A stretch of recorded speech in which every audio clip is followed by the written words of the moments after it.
Hello viewers, welcome to FFP. मैं हूं अस्मिता Tanwani and आज के इस वीडियो में हम स्टार्ट कर रहे हैं चैप्टर नंबर 16 ऑफ साइंस, जिसका नाम है sustainable management of natural resources. Chapter start करने से पहले समझते हैं सस्टेनेबल मैनेजमेंट का मतलब क्या होता है।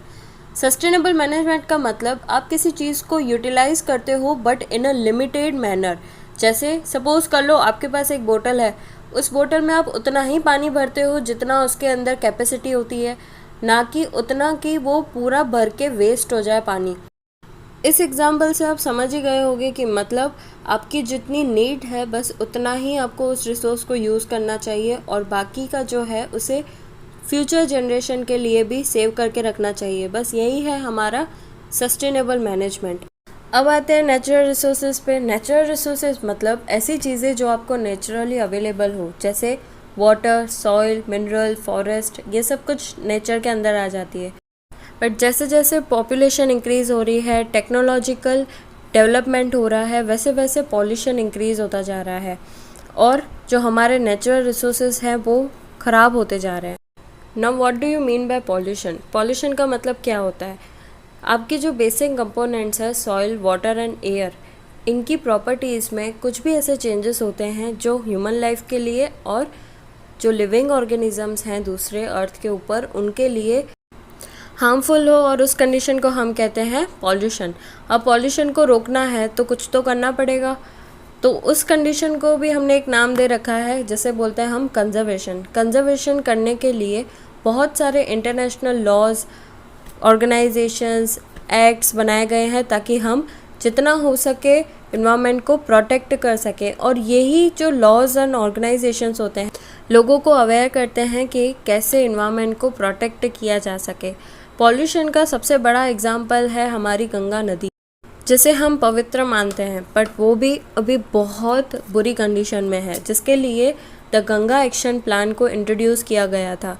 यहाँ पे आप देख पा रहे हो कि गंगा नदी के पॉल्यूट होने के रीजंस आप देख पा रहे हो, जैसे म्यूनसिपल वेस्ट डिस्पोज किया जाता है, इंडस्ट्रियल वेस्ट भी गंगा नदी में डिस्पोज किया जाता है, बहुत सारी रिलीजियस एक्टिविटीज़ की जाती हैं और डेड बॉडीज़ या फिर ह्यूमन वेस्ट बहुत सारा वहाँ पे देखने को मिल रहा है, जिसकी वजह से हमारी जो गंगा नदी है वो बहुत ही ज़्यादा पॉल्यूटेड हो गई है। इसीलिए द गंगा एक्शन प्लान को इम्प्लीमेंट किया गया 1985 में, जहाँ पे इस प्लान का सिर्फ ये मोटिव था कि गंगा नदी को कैसे पॉल्यूशन फ्री बनाया जाए। उन्होंने ये नोटिस किया कि बहुत ज़्यादा कंटिन्यूस डंपिंग हो रहा है वेस्ट का रिवर गंगा में, जिसकी वजह से जो बैक्टीरिया है जिसका नाम है कॉलीफॉर्म, वो बहुत ही ज़्यादा अमाउंट में इंक्रीज़ हो रहा है। ये बैक्टीरिया ह्यूमन इंटेस्टाइन में देखा जाता है एंड पानी के पॉल्यूशन का मेन रीज़न यही है।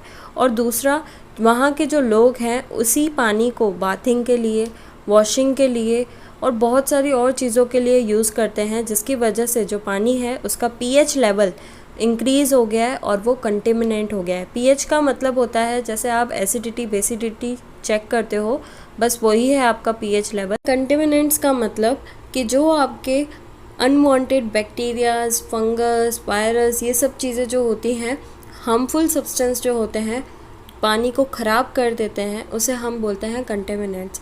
अब ये तो पता चल गया कि पानी पॉल्यूट हो रहा है, वैसे ही हमारी सॉइल और एयर भी हो रही है, तो उसे प्रोटेक्ट करने के लिए हमें कुछ करना चाहिए।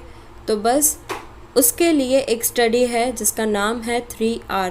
यहाँ पे आपको 3R के साथ 2 और R देखने को मिलेंगे। स्टार्ट करते हैं फर्स्ट R से, जो है आपका रिफ्यूज़। रिफ्यूज़ मतलब किसी चीज़ को मना करना, जैसे for example plastic bag. Plastic bag single use handed होती हैं, उनको रिसाइकल करना भी बहुत प्रॉब्लमेटिक होता है, तो जितना हो सके उसको यूज़ मत करो, मना करो, रिफ्यूज़ करो।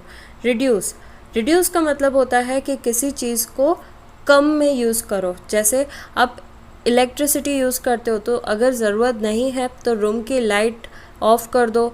फिर पानी को जितना हो सके बचाओ, जहाँ पे लीकेज है उसे ठीक करो। फूड को कम से कम वेस्ट करो, जितना खा सकते हो उतना ही हाथ में लो। थर्ड है रीयूज़। रीयूज़ का मतलब जितना हो सके कोई चीज़ को वापस से यूज़ कर दिया करो। जैसे प्लास्टिक बॉटल्स, प्लास्टिक बॉटल को आप वापस खाने पीने में यूज़ ना करो तो उससे आप आर्ट एंड क्राफ्ट की चीज़ें बना सकते हो, बट जितना हो सके उसे रीयूज़ किया करो। करते हैं 4th आर के बारे में, जिसका नाम है रीपर्पस। रीपर्पस को समझाने के लिए मैं यहाँ पे एक एग्जांपल ले रही हूँ। जैसे आपके पास कोई क्रॉकरी है या फिर टूटा फूटा कोई बर्तन है, तो उसको आप वापस से यूज़ तो नहीं करने वाले हो खाने पीने की चीज़ों में, बट अगर आप उसको यूटिलाइज़ करना चाहो तो आप उसमें मिट्टी भर के अच्छे से एक प्लांट उगा सकते हो। कि 5th पॉइंट है रिसाइकलिंग। रिसाइकलिंग का मतलब कि अगर आपने कोई चीज़ यूज़ की है तो उसे वापस से आप रीमोल्ड करके भी यूज़ कर पाओ। जैसे पेपर होता है, ग्लास होते हैं, आप इन सब चीज़ों को आप कलेक्ट करके फिर रिसाइकलिंग कर सकते हो। अब हमारे माइंड में एक क्वेश्चन आता है कि ज़रूरत क्या है हमारे रिसोर्सेज को मैनेज करने की। तो यहाँ पे आपका आंसर है कि बहुत ज़्यादा ज़रूरत है। क्यों, कैसे? अगर आपने मैनेजमेंट नहीं किया रिसोर्सेज का तो आप जितना चाहो उतना उसे यूज़ कर लोगे, और जो हमारी आने वाली जनरेशन है उनके लिए तो कुछ बचेगा ही नहीं।